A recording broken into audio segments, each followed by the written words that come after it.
Ibrani pasal 11 ayat pertama sampai dengan 4. Karena kita mempunyai banyak saksi, baik dari awan mengelilingi kita, marilah kita menanggalkan semua beban dan dosa yang begitu merintangi kita dan berlomba dengan tekun dalam perlombaan yang diwajibkan bagi kita. Marilah kita melakukannya dengan mata yang tertuju kepada Yesus yang memimpin kita dalam iman dan yang membawa iman kita itu kepada kesempurnaan, yang dengan mengabaikan kehinaan tekun memikul salib, ganti sukacita yang disediakan bagi Dia yang sekarang duduk di sebelah kanan takhta Allah.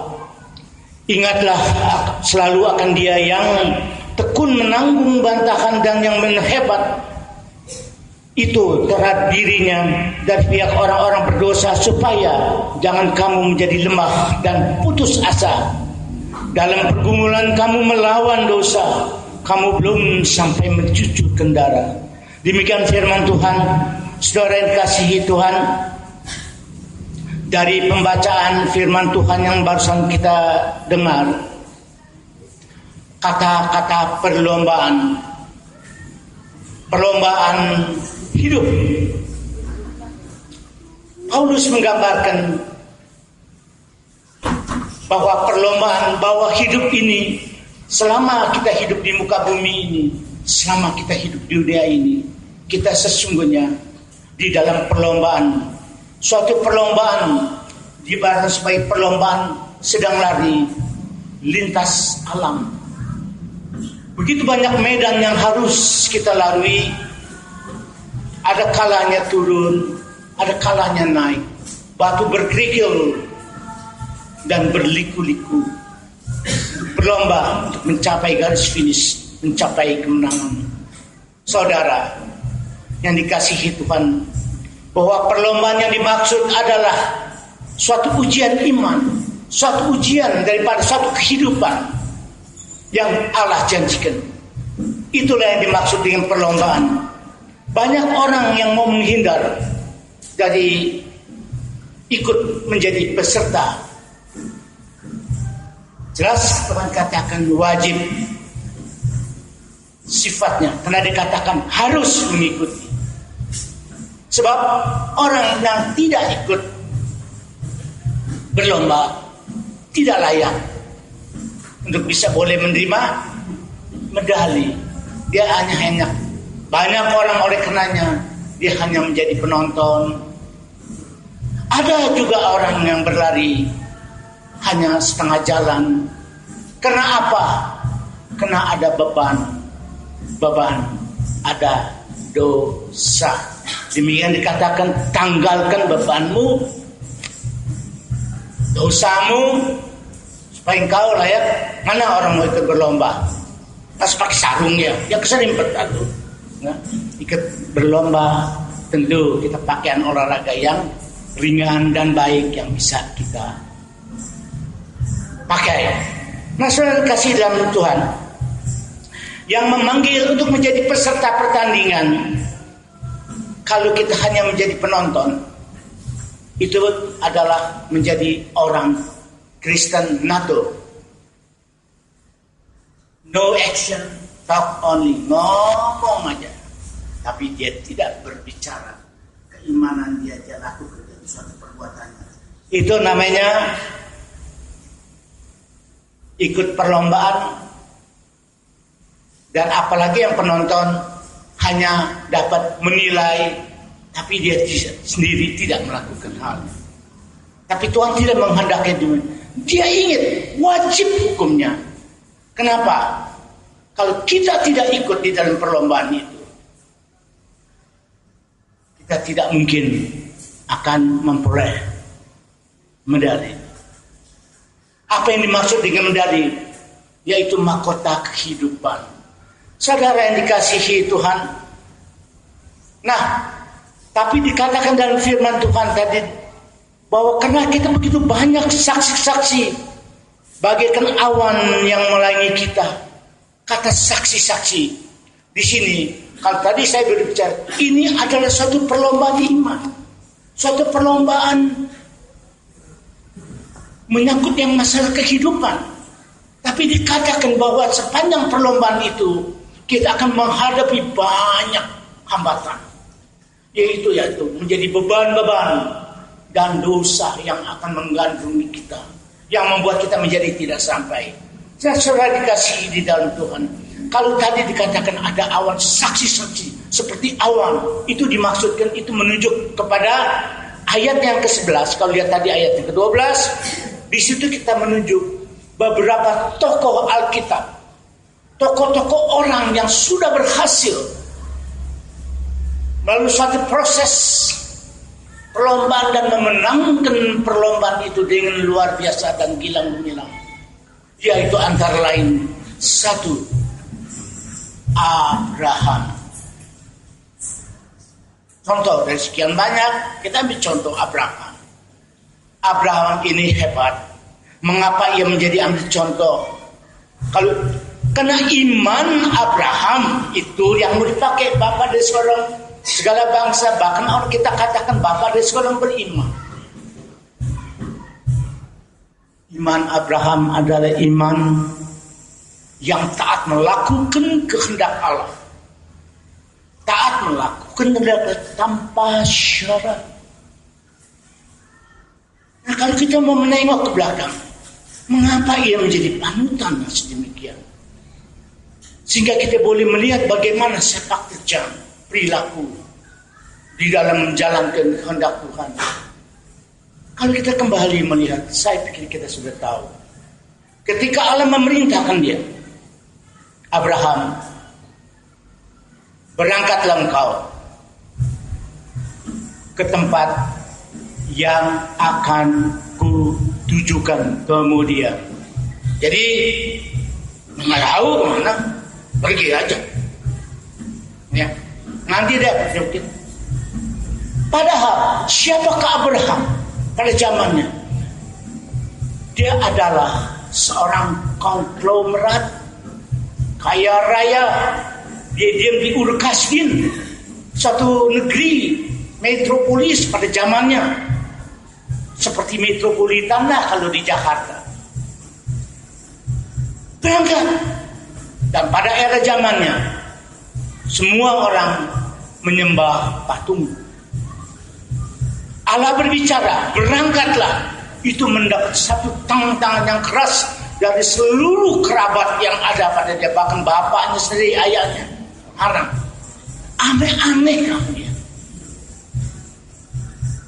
Pokoknya dengan berbagai macam alasan, Abraham berangkat dengan membawa segala hartanya. Dia berangkat. Kemana? Enggak tahu. Jalan aja pokoknya.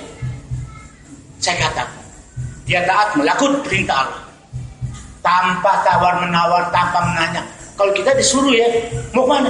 Ya bilangin dulu lah tujuan yang bener aja. Ya gak karu-haruan kali. Ini Allah yang berbicara.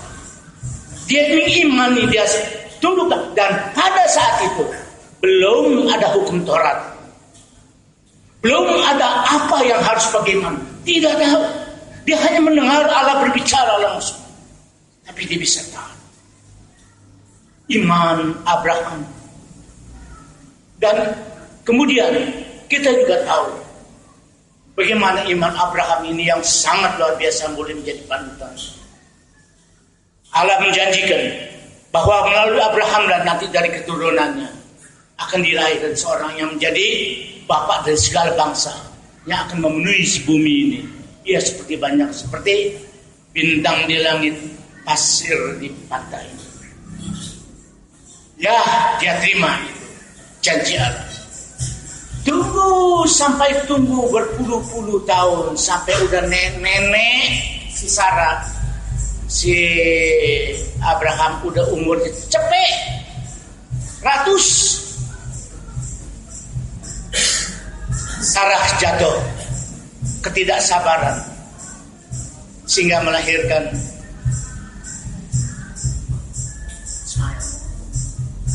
Tapi Abraham lain, dia bertahan dengan imannya.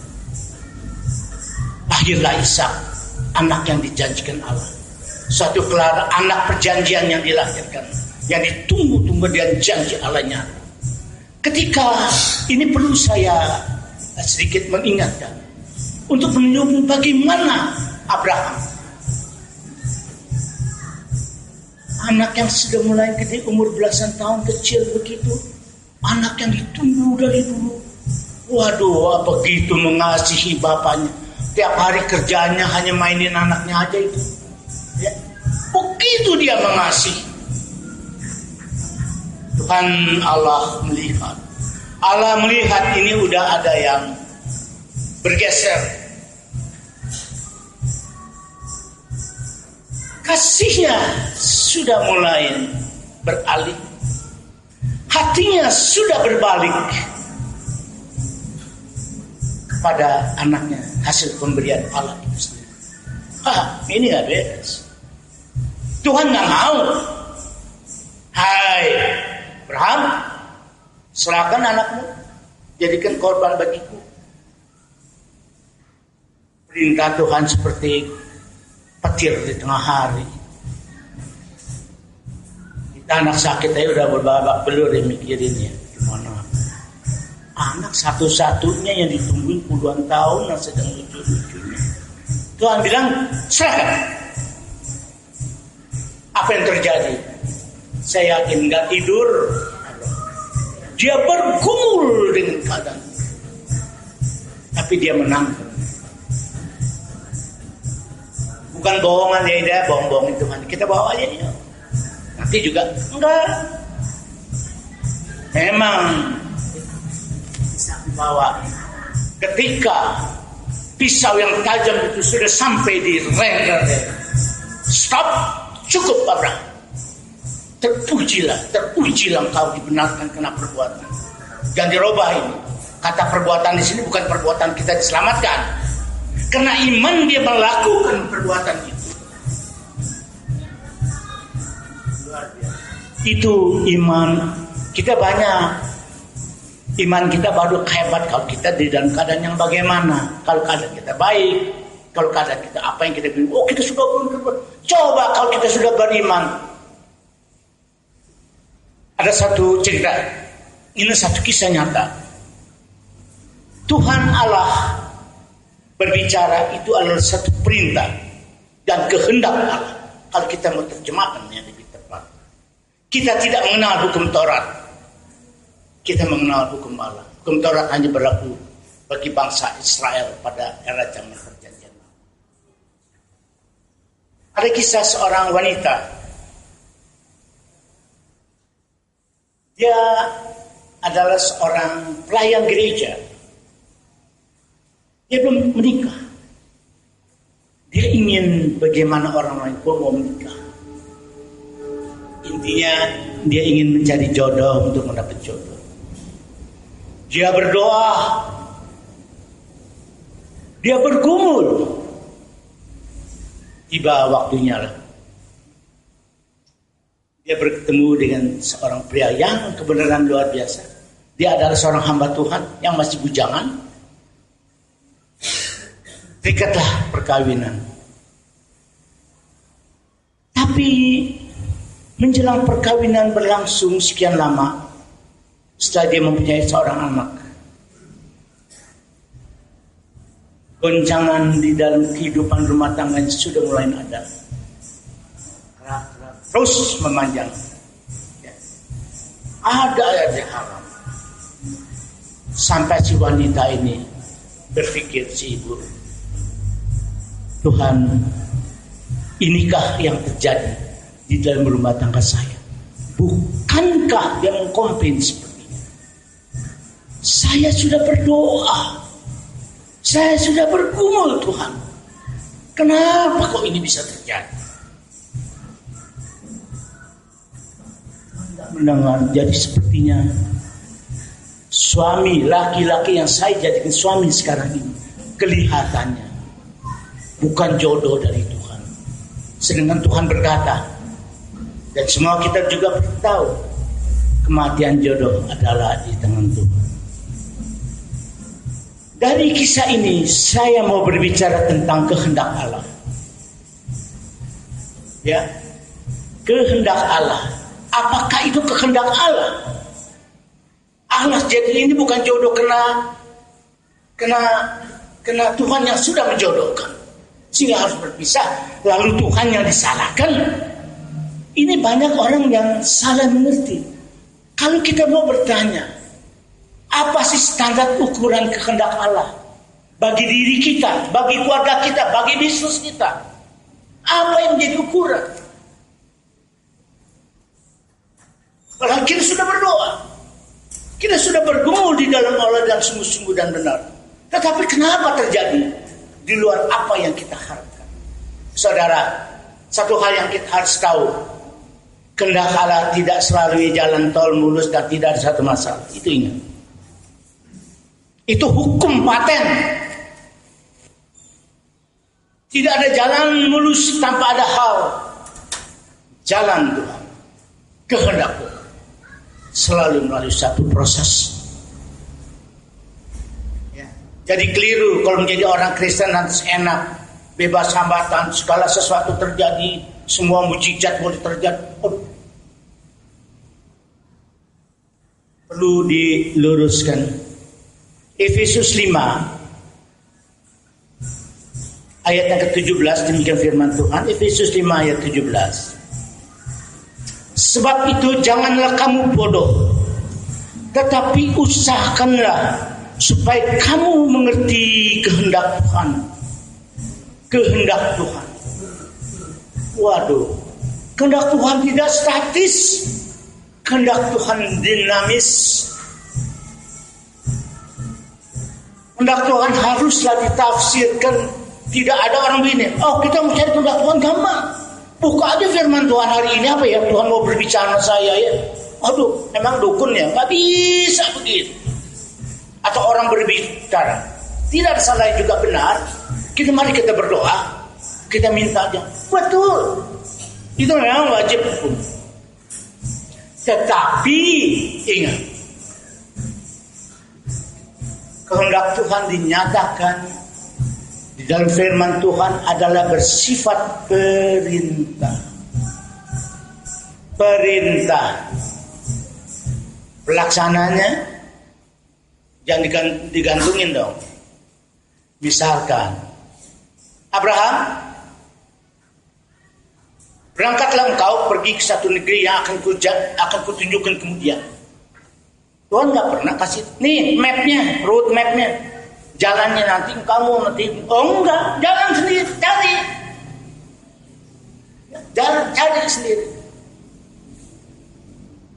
Tapi aku akan menyertai. Tapi engkau harus bekerja cari. Nggak datang begitu aja. Kita sudah dibekali segala sesuatu. Jangan. Maka tidak ada istilah kalau demikian kita nggak memperbudak Tuhan, tapi kita bekerja sama dengan Tuhan. Jadi kehendak Tuhan kalau kita lihat segala sesuatunya hanya bersifat perintah.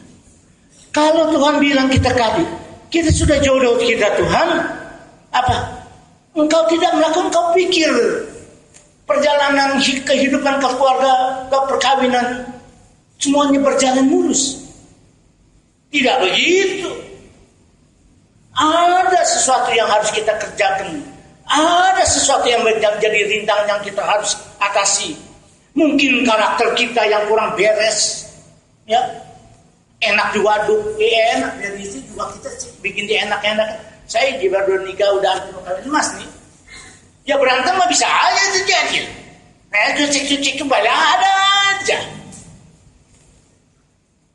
Nggak ada gadingnya, tidak letak. Tetapi suatu prinsip kita harus jujur dan mengakui untuk sampai ada bahasa mempertahankan atau memelihara anak orang itu lebih mudah daripada mempertahankan hidup perkawinan. Berapa banyak waktu saya begitu aktif perceraian terjadi daripada orang-orang Kristen yang terjadi, yang mengerti firman. Mengerti kehendak Allah ada satu perintah, pelaksanaannya jangan dibikin kayak seenak di waduk, tidak gitu. Dan tidak, maka dikatakan di dalam perlombaan hidup kita sepanjang hidup kita, hati-hati. Tanggalkan beban dan dosa. Itu yang kita mau bahas. Ya. Mencapai garis finish ini adalah sesuatu yang tidak mudah. Sama bagaimana Musa ketika perintah Allah kepada Musa, bawa umatku dari tanah Mesir ke suatu negeri perjanjian. Apakah enak jalannya? Nah, orang dekat jalannya 40 tahun. 40 tahun. Gak sampai lagi. Gak sampai. Yang sampai cuma 2. Yosua sama Harun. Musa sendiri pun gak sampai. Itulah gambaran hidup kita. Perjalanan itu sama dengan ini. Tuhan perintah, kita yang mesti jalan. Kita yang cari, kita berusaha, kita berbuat, bukan dikata, oh bawalah umatku ke tanah Mesir ya. Nanti ya gampang, nanti jalan ini. Enak jalannya nanti. Lolos, nggak ada apa-apa, pokoknya beres semuanya. Oh enggak, bawa hambatan sana sini sepanjang nggak sampai. Kita pun harus berlomba dalam hidup ini. Kita sedang dalam mengikuti perlombaan ini. Cuma diingatkan, tanggalkan beban dan dosamu. Jadi kalau kita kembali pada kisah yang tadi, mungkin ada egois di dalam rumah tangga. Itu yang kita harus lihat. Biar saya ngomong barangkali kita juga berbicara. Ini biar udah tua bangka, udah tua. Ya kadang-kadang masih ada penyesuaian loh kadang-kadang. Kadang-kadang ego kita itu bisa menimbulkan friksi-friksi kecil ya. Dan itu kalau nggak bisa diatasi akan menimbulkan hal-hal yang kurang baik. Dan fatalnya kalau yang masih muda-muda, kalau kita mau yang muda ini, tapi kalau yang muda-muda ini berbahaya. Kalau sudah begitu terjadi, kita sendiri nggak mau berusaha, kita hanya berpikir, ini kan sudah tangan Tuhan pasti saudara keliru dan kecil. Tuhan tidak demikian. Saya ulang, kehendak Tuhan, perintah Allah hanya seperti itu. Dinyatakan dalam pelaksanaannya. Kita yang harus apa? Bijaksana melakukannya, menanggapinya. Kita harus cerdas bagaimana mengatasinya. Itu sangat diperlukan. Ya, hambatan pasti ada. Tidak ada jalan pintas. Kita diajar, itu yang dimaksud. Kita berlomba. Dan semua itu dilaksanakan. Sebagaimana Nabi Musa, Abraham terutama, dia buktikan nggak enak. Dan coba bayangkan, kalau kita baca firman Abraham sampai nggak? Dia muter-muter situ sampai akhir hayatnya pun dia nggak. Dia nggak komplain. Tuhan suruh jalan aja, tahu. Jadi kehendak Tuhan itu dinamis. Statis Tuhan bekerja. Tidak datang minta berkat, hanya duduk Tuhan, kita sudah berdoa di gereja 7 hari 7 malam, datang berkat kagak, nggak datang dari langit.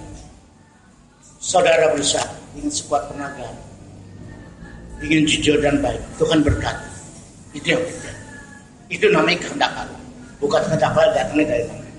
Jangan dirobai. Itu yang benar. Saudara kasih dalam Tuhan, kehendak Allah. Kalau saya katakan tadi kehendak Allah, ingat, jangan selalu, saya mau kasih contoh-contoh ini yang gampang dan yang mudah terdengar. Ketika Tuhan Yesus akan naik salib, dia berdoa di Taman Getsemani. Kita sudah tahu. Kita mengatakan dia begitu gentar hatinya. Karena dia akan tahu apa yang akan terjadi yang dia rasakan. Karena di dalam kemanusiaannya, dia akan tahu. Sampai keringatnya setetes seperti kayak darah. Dahsyat pergumulan. Katakan, biarlah Tuhan cawan ini boleh berlalu dari hadapanku. Namun bukan kehendakku yang jadi, tapi kehendakmu lah yang jadi. Fakta menunjukkan anak Allah dan Allah itu sendiri. Dikabulkannya. Nggak jadi penyaliban dia kan berat itu. Kagak. Kita baru tahu kemudian kalau sampai itu gagal, apa yang terjadi? Ini mercusuar yang dijanjikan sejak perjanjian lama akan terlahir dari seorang perempuan yang akan dipatuk, yang akan diremukkan kakinya, dan ular yang mematuk akan dihajar. Artinya mau dikalahkan. Ini rencana awal sejak Adam. Sekarang diwujudkan, dinyatakan di dalam bentuk yang fakta. 10.000 tahun yang lalu, ribuan tahun yang lalu, 1000 tahun yang lalu. Tiba-tiba mau dibatalkan. Kagak. Demikian di dalam hidup kita. Engkau ada satu nyanyian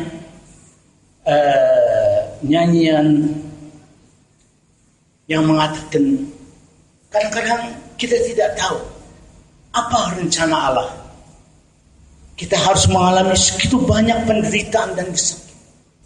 Tapi di balik semuanya itu ada rencana Allah yang begitu indah di dalam keadaan yang demikian. Saudara kasih dalam Tuhan, itulah intinya kehendak Tuhan tidak selamanya baik, penuh dengan tetapi yang Dia inginkan. Bertahan, menangkan dan akhiri pertandingan itu. Paulus pun berkata, aku akan mengakhiri segala pertandingan dengan baik. Tapi prosesnya yang tidak gampang. Mungkin hambatan akan terjadi dalam ekonomi, rumah tangga kita, di dalam hubungan rumah tangga, atau di dalam bisnis kita, atau misalkan penyakit sekalipun. Itu menjadi hambatan. Tapi Tuhan bilang, berlarilah dengan tekun, jangan takut, berjalan terus dengan baik. Di dalam ayat 12 dikatakan kita harus berlomba dengan tekun. Kata tekun saya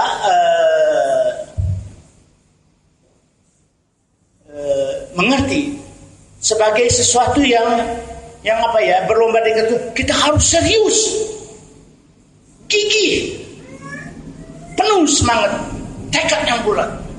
Itu tekun. Kalau kita nggak tekun, tidak. Tapi justru kata-kata tekun, bersemangat, kuat tekad, itulah kelemahan kita. Jujur aja, ini hanya berlaku kita boleh jadi tekun, kita tekad, kita bersemangat kalau udah menyangkut masalah apa? Menyangkut masalah kebutuhan jasmani, ya kan? Kalau keluarga, jasmani, bisa tekun. Tapi pertanyaan yang sama, bagaimana?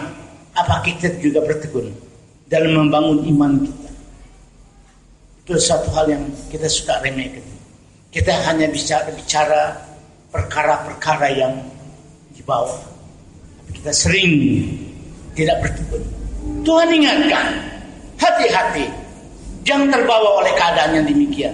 Ya, untuk itulah dikatakan kita harus tetap memelihara dan berjaga dengan semangat yang tidak ada habisnya. Apa boleh buat, saudara? Hidup ini singkat banget. Seperti bunga pagi hari ini, pagi dia mekar, sore dia sudah layu. Bahkan Tuhan, ya seperti uap, plus tiba-tiba nggak ada, hilang sudah dari permukaan. Saya sudah terlambat dengar, saya juga sudah mendengar Pak Lewa ya, sudah meninggal ya, Pak Lewa. Saya juga tahu di belakang.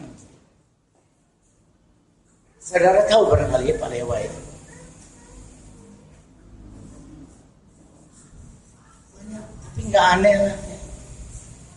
Kita juga hari ini kita ngomong saya bisa di atas ini. Saya nggak tahu besok. Jaga-jaga lah. Tapi saya berpikir juga gini ya. Saya ini udah old crack banget nih. Udah 74. sedang terpikir oleh saya. Aduh, capek banget ya, udah kayaknya pengen istirahat. Setelah saya baca dan belajar firman Allah begini, saya ini keliru. Berarti saya mau berhenti di tengah jalannya? Tak usah ya. Bangunlah semangat saya. Kebenaran firman ini pun berlaku bagi diri saya pribadi. Kita mau mengakhiri segala sesuatu dengan baik. Ya. Nah itulah. Tetapi, nah ini menjadi masalah. Beban adalah sesuatu yang dapat merintangi kita untuk mengikuti perlombaan sampai akhir. Beban itu ada sesuatu yang berat, betul kan? Yang berat yang kita membuat kita menjadi tidak mungkin bisa bertanding dengan baik kena beban ini. Beban tidak hanya selamanya kena kita di dalam kekurangan, itu beban. Kita di dalam kesusahan, beban. Hal-hal yang jahat, beban. Hal yang, tetapi ingat, ada satu hal beban yang kelihatannya baik dan tidak buat berdosa, tapi dia akan menjadi beban. Bahkan dia menjadi merintangi kita untuk tetap melanjutkan pertandingan itu. Saya ambil contoh. Seorang muda kaya raya. Dia bertanya kepada Tuhan Yesus, karena dia seorang kaya rasa, masih muda, bahkan di dalam literatur dikatakan si anak muda ini pun sebenarnya adalah seorang pekerja sinagog, artinya dia adalah pelayan Tuhan, tapi dia juga kaya raya, tapi hatinya bimbang, masih belum ada jawaban pasti dalam hatinya. Maka sedikit ketemu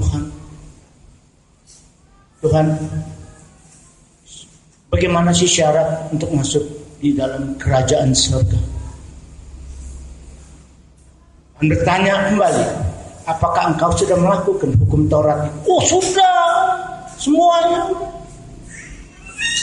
udah. Cuman dia lupa ada satu yang harus ditafsirkan saja. Bagus, tapi ada satu yang saya minta tambahan. Jual hartamu, berikan kepada orang yang miskin, dan engkau ikut aku. Di dalam kelebihan dia ini menjadi pertaruhan dengan hati yang maksud, hatinya terikat dan terpikat oleh hartanya. Kira-kira dia ikut itu hanya nggak kuat. Yesus berkata adalah sulitnya seorang kaya masuk kerajaan surga, tapi nggak semua. Ini baru bicara hati, ya. Bukan karena kekayaan ini bersikap hati. Masuk kerajaan sekarang lebih mudah seekor onta masuk lubang. Artinya apa? Begitu hati kita, kalau sudah kita terpikat. Tapi saya mau katakan, bukan hanya di dalam kelebihan materi, di dalam segala hal. Kalau hati kita sudah bisa berpaling dari Allah, apa itu oleh kena bisnis kita, pekerjaan kita, keluarga kita, bahkan tadi saya cerita bagaimana Ishak, Allah sudah mulai merasa marah, mulai anak ini si Ishak sudah menjadi berhala begitu ya, dia sudah mulai berpaling hatinya daripada Allah. Kalau kita juga punya kekayaan sebagaimana kisah anak muda ini, apa bedanya? Kalau kita juga punya pekerjaan Allah gampang, kita ngapain cari Tuhan, ini ada pekerjaan kebenaran, ada borongan yang bagus nih, kita udah, atau hobi, atau apapun di dalam keluarga kita, dalam bentuk apa, segala sesuatu, hal-hal yang kalau perbuatan atau benda atau apapun yang bisa memalingkan hati kita daripada Allah, maka itu menjadi berhala bagi Allah. Itu menjadi penghalang. Jadi tidak selamanya kata penghalang sesuatu kekurangan atau yang jahat, itu tidak. Di dalam kelebihan yang kelihatannya tidak ada dosa, tapi dia bisa menjadi penghalang. Ini ada satu fakta yang tidak bisa kita hilangkan. Maka itu banyak orang kaya yang dia ingat kesombongannya. Pada umumnya kekayaannya, mana ada orang sombong? Tapi orang sombong rohani juga bahaya. Udah nggak tahu bego kok yang benar, paling suci juga banyak. Kalau ngomong apa-apa ayat yang keluar. Aduh, tapi kelakuannya, tapi sih nggak ini, bukan isinya, ada ide.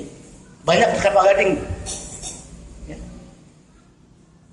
Saudara kasih dalam Tuhan, itulah kira-kira beban. Ya. Filipi 3, 7 ayat 9. Kalau kita sudah mengerti. Filipi 3 ayat 7 sampai dengan 9. Demikian firman Tuhan. Filipi 3 ayat 7 dan 9. Tetapi apa yang dahulu merupakan keuntungan bagiku, sekarang ku anggap rugi karena Kristus. Malahan ada segala sesuatu yang ku anggap rugi karena pengenalan akan Kristus Yesus, Tuhanku, lebih mulia daripada semuanya. Oleh karena dialah aku telah dilepaskan semuanya itu dan menganggap sampah supaya aku memperoleh Kristus. Berada di dalam dia bukan dengan kebenaran sendiri, karena mentaati hukum Taurat, melainkan dengan kebenaran karena kepercayaan kepada Kristus, yaitu kebenaran di dalam Allah anugerah yang berdasarkan kepercayaan. Saudara, kalau kita udah sampai pada titik yang demikian, kita baru bisa tidak dibohongi. Ya. Karena orang yang disebut beban itu adalah suatu keterikatan kita kepada dunia, ya, yang begitu erat. Sehingga kita lebih mengasihi dunia daripada Tuhan. Ingat, hati-hati. Sudah banyak contoh yang seperti kita tadi bicara. Ya, banyak hal yang membuat kita berhalang. Sudahlah, saudara. Semuanya ini akan berlalu. Tidak ada harga. Apa artinya memiliki isi dunia ini? Kalau kita terhilang, itu adalah abadi.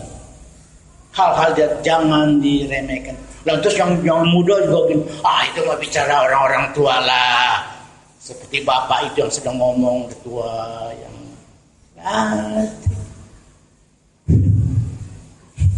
jangan ngomong gitu.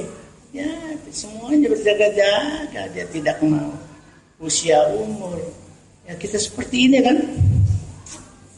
Kita sedang berbaris menuju satu gerbang. Itu gerbang maut. Berbaris laki, perempuan, kaya, tua, muda, dan lain sebagainya. Kan nggak tahu kita ada di barisan mana. Kan kita sering ngomong, kemarin saya udah ngomong, baru aja ngomong kemarin tuh. Baru aja kemarin ngomong. Nggak usah aneh. Kan Tuhan bilang berjaga-jaga. Alkitab ya dan amin sempurna. Jangan diremehkan. Setiap unsur satu kata. Inilah isi hati Allah. Firman adalah mulut Allah. Dan apapun yang dia lakukan sempurna, Bang. Jangan diremehkan. Jangan disembarangan. Hati-hati. Saudara, kalau kita sudah mengerti akan kebenaran, kita boleh, ya tapi juga jangan bukan berarti Allah udahlah kalau begitu kita. Bukan. Saudara males. Dosa. Miskin Tuhan nggak mau. Tapi kalau harus terjadi, tanya. Kita tahu apa itu kehendak Allah. Siapa yang salah? Kita mesti fair. Tuhan juga menuntut, saya mewakili Tuhan. Ya Tuhan juga menuntut dong keadilan. Jangan kata Tuhan tidak adil. Segala sesuatu sudah diberitahu. Ya, jadi nggak salah. Jangan lakukan. Nggak dilakukan, iya salah.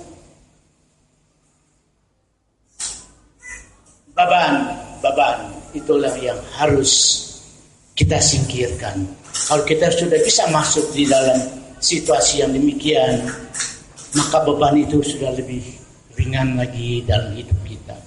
Tadi kalau dikatakan ringan, tadi kalau dikatakan beban, sekarang dia bilang beban dan dosa. Beban dan dosa beda ya, walaupun kelihatannya beda-beda tipis. Sebab nggak ada orang yang berdosa kayaknya ceria, kayak sang bener gitu. Bohong lah, dia akan mengurangi. Coba saudara kalau berbuat salah, asal jangan nuraninya udah puntul aja atau udah copot giginya, saya nggak tahu ya. Tapi kalau yang masih wajar, Ya, mau cipuak bohong aja gitu, nggak usah perlu banyak. Coba deh, cengar-cengir mulutnya ketakutan, bohong, beban. Beda-beda tipis, tapi dosa yang dimaksud di sini adalah dosa akan suatu keterikatan, akan hasrat-hasrat daging yang bertentangan dengan kehendak Allah. Itu dosa. Mudah kain puasa. Dosa itu adalah dosa. Saudara, kalau berbicara dosa asal itu sudah selesai. Kita sudah tidak ada masalah. Sudah dibayar di kayu salib oleh Tuhan. Tapi dosa perbuatan menuntut suatu perbuatan, menuntut satu langkah melakukan kehendak Allah, menuntut ketaatan yang menuju kepada pertobatan. Itu dosa perbuatan, tidak ada pilihan. Ya, jadi jangan mesti dibedakan. Oh, memang setelah kita percaya kepada Tuhan Yesus, maka dosa asal itu sudah selesai. Tapi dosa perbuatan ini lain. Harus kita lakukan dan harus dipertahankan. Saudara, banyak orang menjarakan Tuhan, jiwanya, hati, pikirannya, tapi kadang-kadang dia belum mengizinkan menyerahkan tubuhnya. Jadi nggak aneh kalau roh-roh kenajisan, roh-roh nggak karuan-karuan mengapi dirinya dan dikuasai oleh dia.